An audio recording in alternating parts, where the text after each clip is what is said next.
I've been dazed and confused, so long is not true. And she's buying the staring to heaven. Wow, that I love.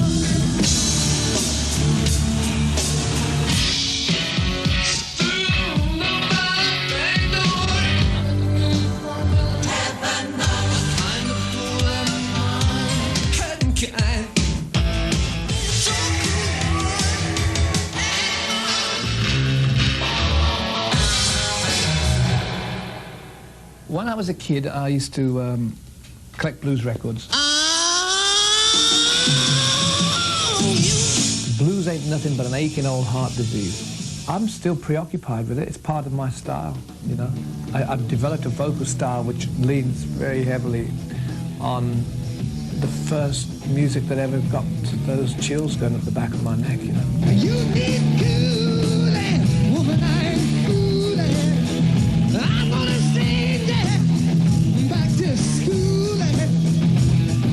I'm way down inside. Woman, you need love. I'm gonna give you my love. Gonna give you my love. Oh, want a whole lot of love. Want a whole lot of love. Want a whole lot of love.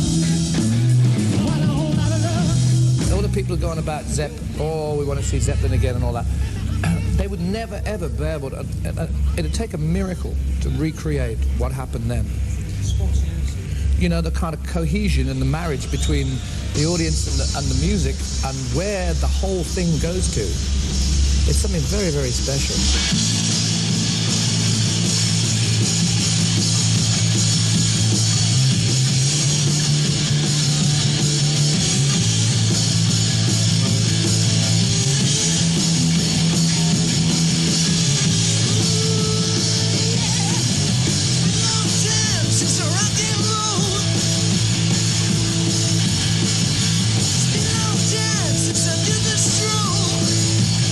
First met Page, he was much more musically aware than I was, even though I had quite a good knowledge of West Coast music and the San Francisco scene and the blues and rock and roll. He was much more intense than I was, and he stretched me a lot.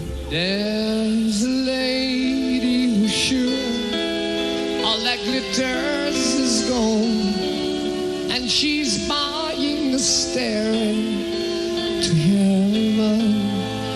And when she gets there, she knows if the stores are all closed, with a word she can get what she came for.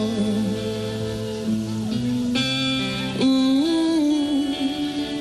ooh, and she's buying a stairway to heaven. I've spent all my career trying to vary what I do. In fact, from the Band of Joy, before I was chosen to be the singer in the Yardbirds, I always tried to change and vary my music. I used to steal from somebody and borrow from somebody else to create something that I really enjoyed. And when I teamed up with Page, with Led Zeppelin, we constantly tried to search. In fact, I look at some old interview. We're always looking to change, to modify and to bring in new affectations to our music. You need cooling, woman, I'm cooling.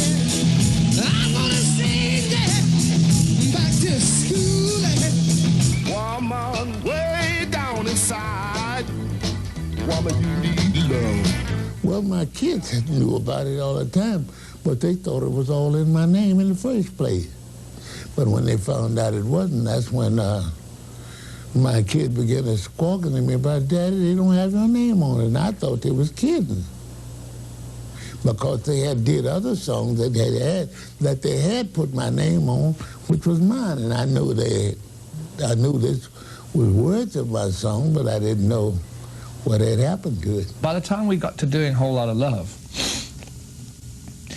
we were still living in the land of fog, where we thought, this song, it's Page's riff, the chorus is ours, and I just sang those lines of the verse. So I thought,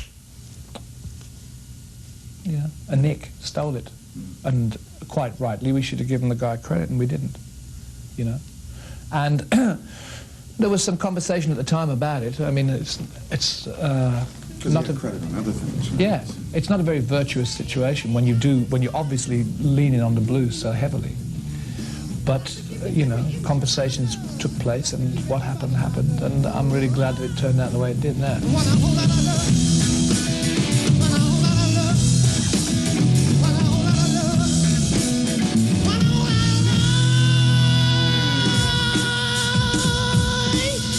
Is there anybody that's doing it and ripping you off the old Led Zeppelin stuff, but with an attitude that you can appreciate? Is there anybody that's doing it and saying, all right, they're owning up to where they got it from, or is there any way of doing it that you think is kind of... I mean, it goes on and on and on, doesn't it? I mean, it's a very interesting question. And if I want to be considered to be a real jerk, Yeah. I can just go blah. Yeah. But I don't think I ought to do that, because I've done that quite a lot already. So I think I'll do this.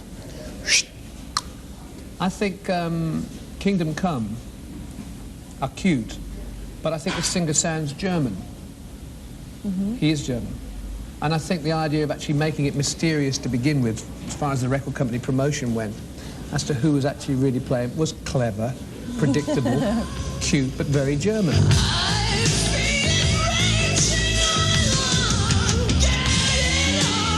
With the Cult and the Mission, and the Cult and the Mission are both ex-punk bands who decided they'd rather play than go back to work.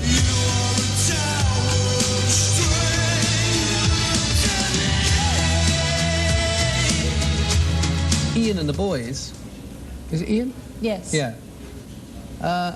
Were quoted in this issue of Rolling Stone that comes out tomorrow in a Led Zeppelin article as saying that Led Zeppelin were a powerful band, blah, blah, and thank God that they're not on tour now, because there wouldn't be much room for them. Yeah. I mean, that's great, you know, because it's true.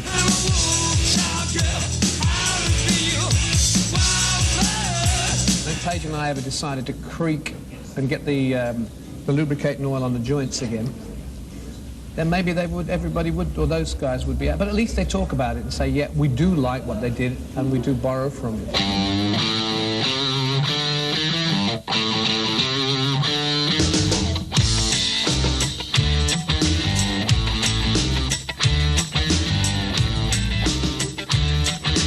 They got two singers. One's that kind of sings after the reggae style, and the other guy thinks he's Elvis.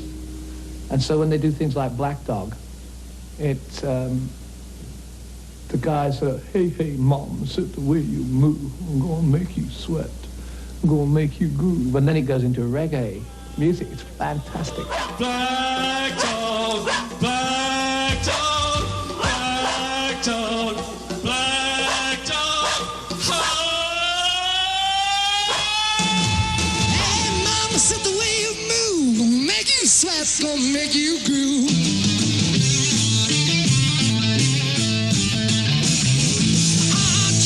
The way you swing, gonna make you burn, gonna make you sting.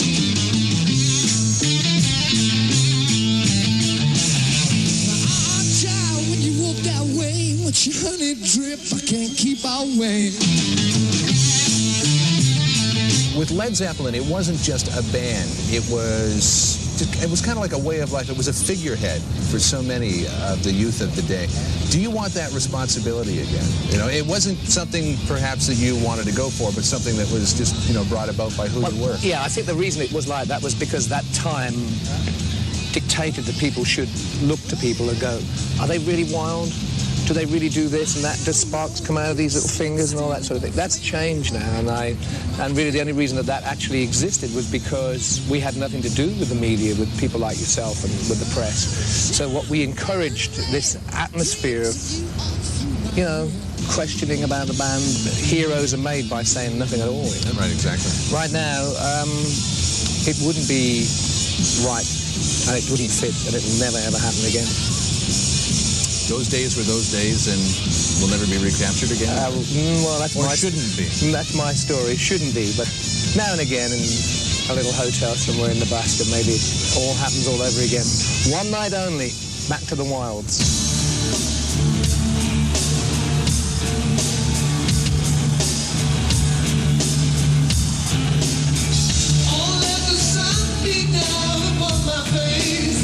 Stars to fill my dreams.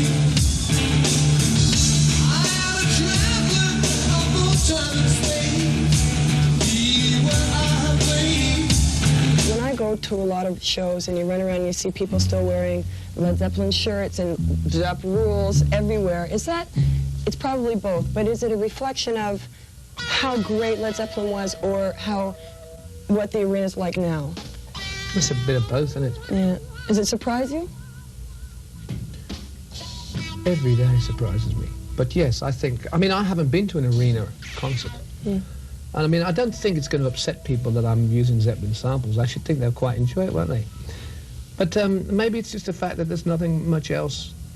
I can't say there's nothing much else going on, because there are some good things about it, you know. It's just that Led Zeppelin have a little place in time, and people like to acknowledge that when they go out, you know. I wear my Gene Vincent T-shirt. It's just that the Led Zeppelin myth has been extended now by the Mission and the Cult and a couple of other pensioners, you know, and so everybody goes, oh, but Zeppelin was much better than that. Maybe it'll happen to me too, but I've kind of taken the essence of Zeppelin, and I am the singer of Led Zeppelin, and I've taken the essence of the changes of Led Zeppelin and brought it up to date. So I can never ever hope to top it. I can never ever expect to be taken taken to the hearts of people quite like Led Zeppelin was, because I'm only a part of it, you know?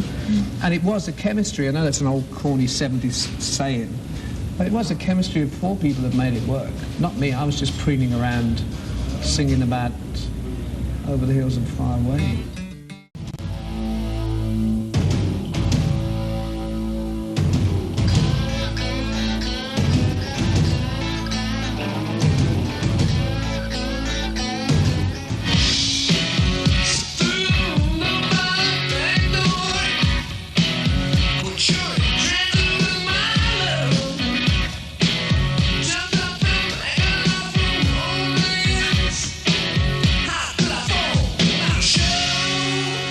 It's some kind of whimpering for the recognition on a different platform, I think, that I'm concerned about.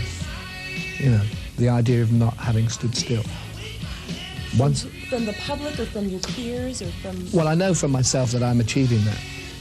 But I guess from the public, I don't want it to just have been in through the outdoor and that was it. You know, shut. And now I'm beginning to achieve it. Does that make sense to you? Yes. I mean, it is really a case of a guy when he gets to, when we did In Through the Outdoors 79, that was 4 years ago, you know, and I'm 34 now, and I reckon I can, for about the next 20 or 30 years, be doing stuff that's coming in off the wall on a tangent, and that's my main concern, to do it nicely.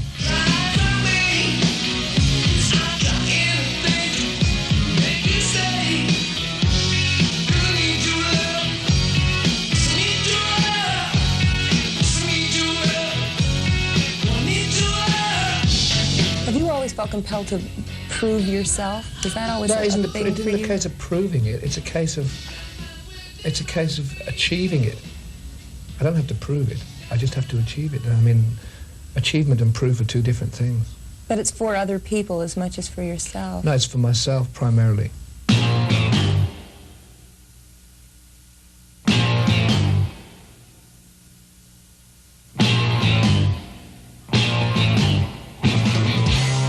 At 11 was very, very good for me. I mean, it could have been a disaster without the influences that I was surrounded by before. But with Principle of Moments, it was evident that it had to be considerably different to the first album, because that would give me the scope initially to be able to do a show that didn't involve doing any Zeppelin tunes. It would give me that kind of great width of opportunity to take different kind of moods and different things. So it's better in a way because it's a little more diverse, and it's obviously better for me because I find that I can slip in, if I can use the word slipping into things. I can slip into different styles a lot easier than I thought I might be able to, you know? So it's good.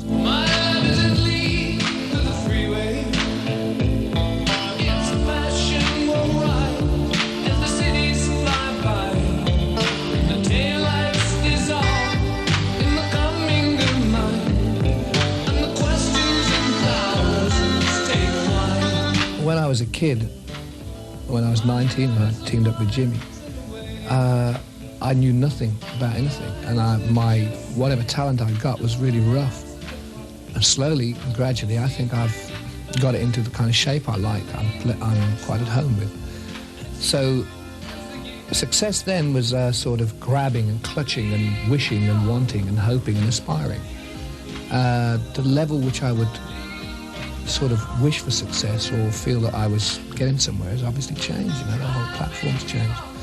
But I'm hungry because this is new, you know, and I'm hungry to prove to myself that the material that I do and the way that I present it is valid amongst what's going on now, so I'm pretty ambitious.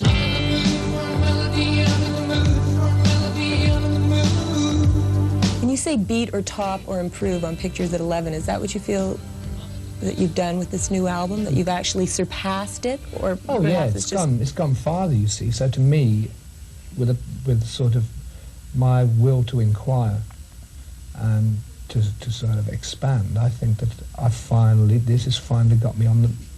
If you edit anything else on this whole thing, don't edit this. I mean, I've finally moved, In the Mood has finally got me on the right track, musically. I mean, I'm just settling in there.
I know that the Honey Drippers originally started off as just you kind of hanging about in a few clubs with friends of yours. How did it ever really get realized on record?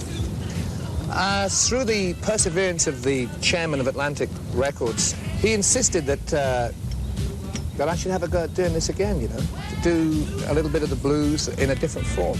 We persevered and we made this our first outing in our hobby. Right. And it was great fun. It was very good. It's received some critical acclaim, and other people have said, isn't it time I grew up? And I don't think it is.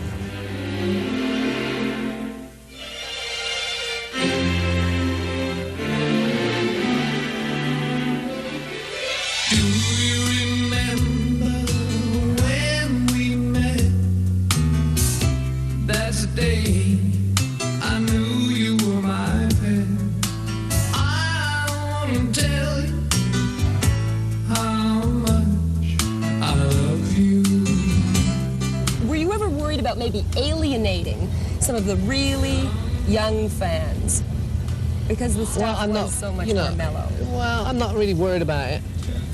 If people don't like it, they can take it or leave it, really. I mean, it's only one aspect of what I am musically. And if I like to listen to it at home occasionally in amongst the Del Fuegos and the Cocteau Twins, then if I like to listen to jump blues, then I'll sing jump blues. I like rockabilly very much and the psychobilly music. And I don't see there's any reason why I shouldn't do it for safety's sake. You know, there's no point in doing that. I like many kinds of music, and I shall shift throughout my career as long as I can sing. I shall sing whatever I feel like singing. If people want to be alienated, then they've got to be pretty small-minded, really.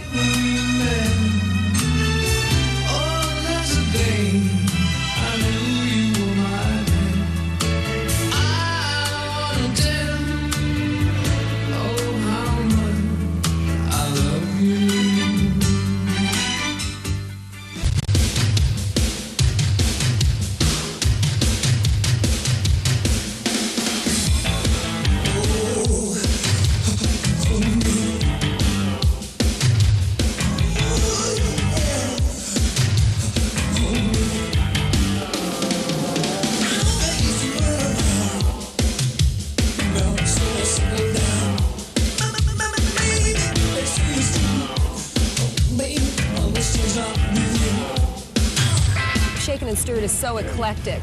How conscious was that? Or was that just, it just so happened to be where your head was at? Where my head was at? Well... hang on, is this the 60s, the 70s? This is the 80s.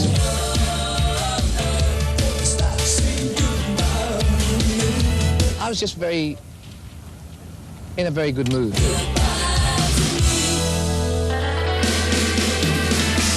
I realized that what I had to do following the last two solo albums was do something really dramatically up-tempo. Get some of that out again. There's plenty of it in there, you see.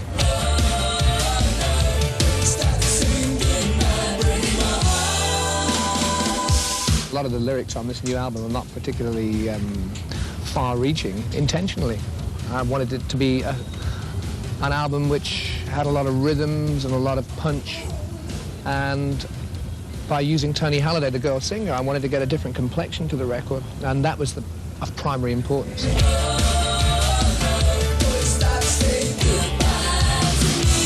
Did you want to make a dangerous album this time around? Well, I want to make everything relatively, to some degree, dangerous, because I don't like middle ground. I don't like half of what I hear and what I see. It's too easy.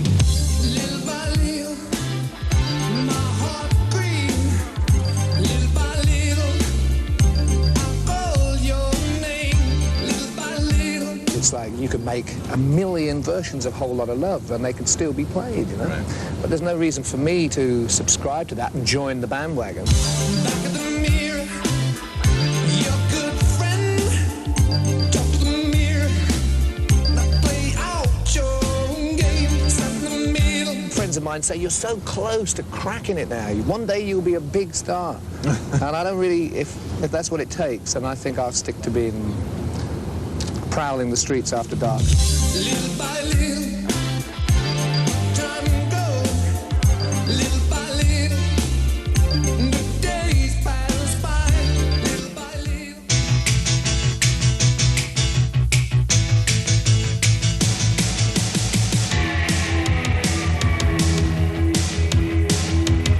Johnston is a very kind of, he's the sort of typical angry young British museum and also musician, because he comes from the past, but he's also very au courant. And he said, listen, why don't you stop denying your past? Why don't you just jump back on the bandwagon and let's write some songs which everybody can sing? So I began. And I started diversifying and wandering off, and he kept saying, come back, you know? And so what we have there is much more structured. It's much more satisfying too, because even I know the songs now. I can sing them too, you know? Waves of love, my heart is breaking, and stranger still, my self-control I can't rely on anymore. New tides surprise my world, it's changing. Within this frame, an ocean swells behind a smile, I know it well.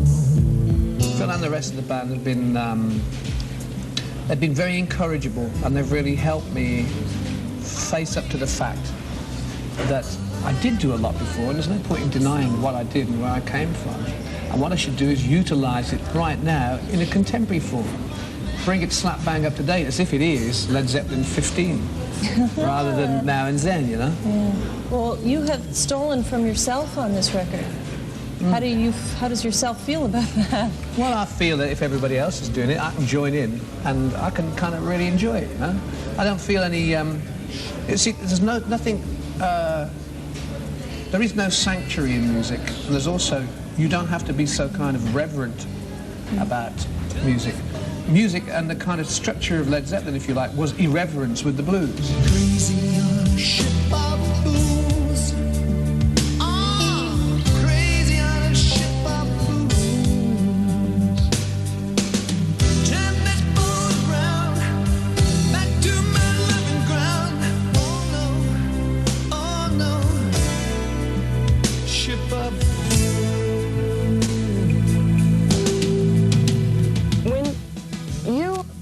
have to do a video for a record these days. Is that something you approach with, great, here's another way I can express myself? Or how do you see doing one?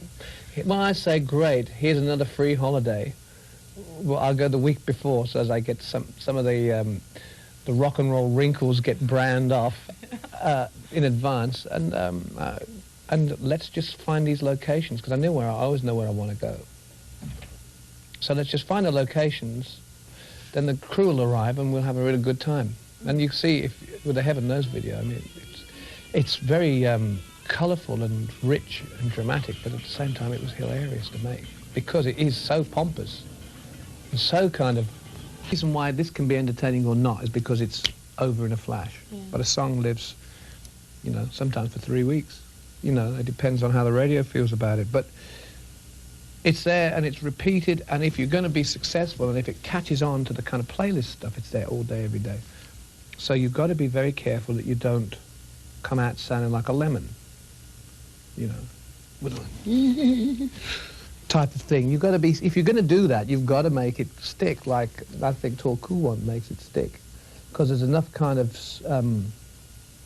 similes in Tall Cool One, there's enough kind of odd rock and roll references.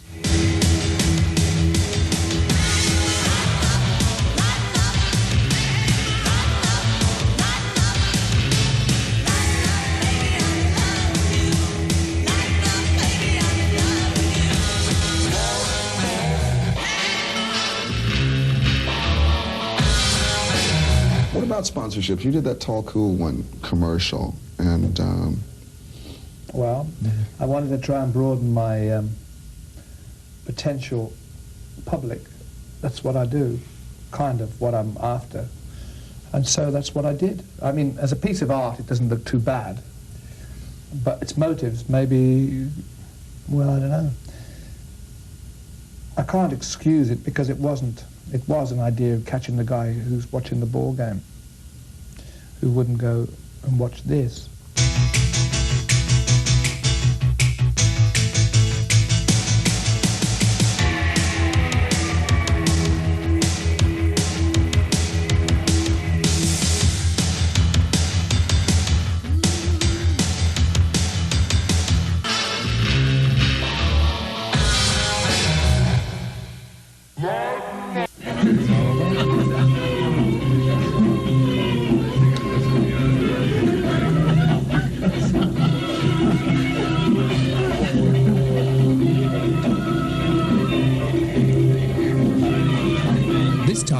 I felt particularly strong and cocky and a bit sort of, perhaps even overly confident, because I'm touching on areas of my capability as a singer that I haven't really called into action for a long time. The record itself is a lot more, not determined, but frivolous, I think, and frivolous and confident, with more of an illuminated sense of humour than in the past.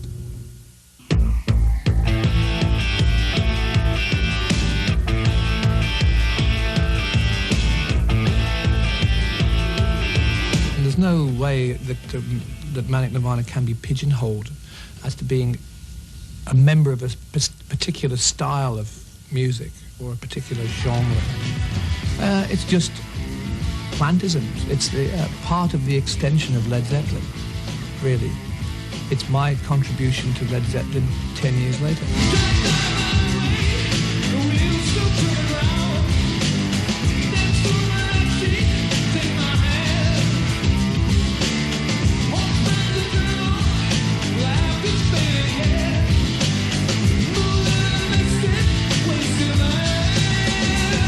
Last time around on tour, you did some old songs, some old Zeppelin songs, and I thought that was something that you were never going to do live. But I wasn't ever going to do it, no.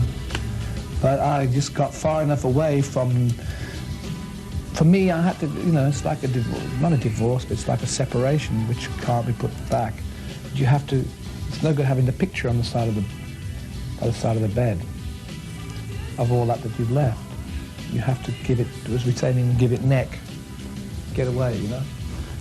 And also I wanted to make my own statements in my own humble way, bleating and sort of creaking through the rock and roll game without saying, hey, mama, you know. And then when I felt strong, obviously I would turn around and say, I had something to do with this. But only when I was strong enough and focused enough on what I was going to do, not what I had done. It's quite simple, really.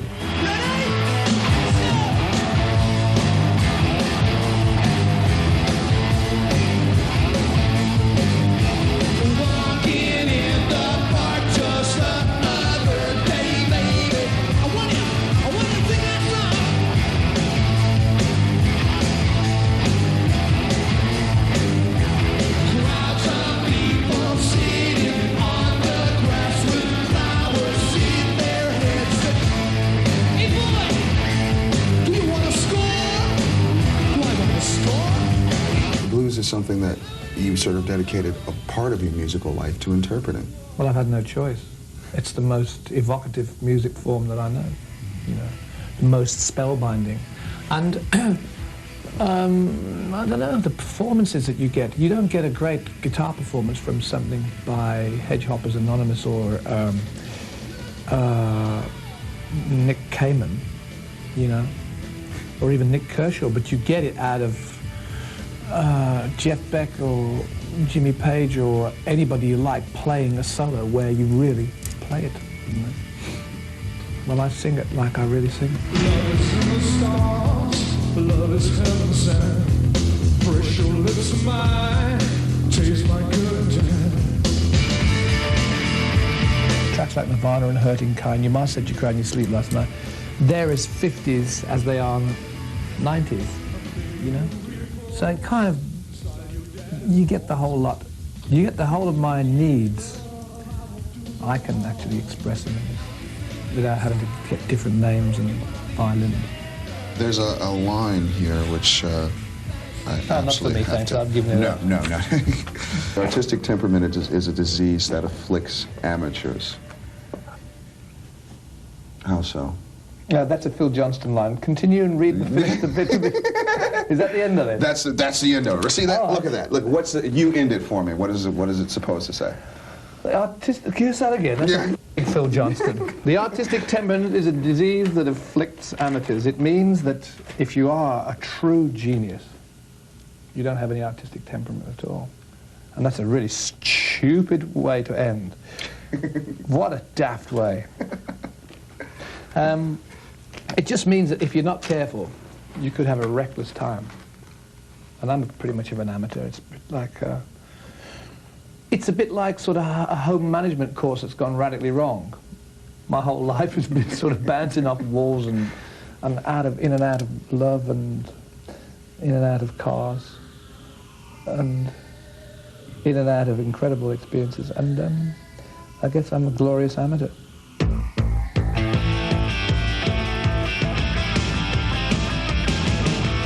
Let's talk about love. Let's talk about love. Let's talk about love.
We hope that you've enjoyed this Now and Zepp special. Special thanks to all the folks at Atlantic Records in New York, Robert Plant, and all the people that surrounded him, and very special thanks to the one and only Mr. Ahmet Ertegun, and to you for tuning in. We have 3 box sets to give away courtesy of Warner's Records of Canada.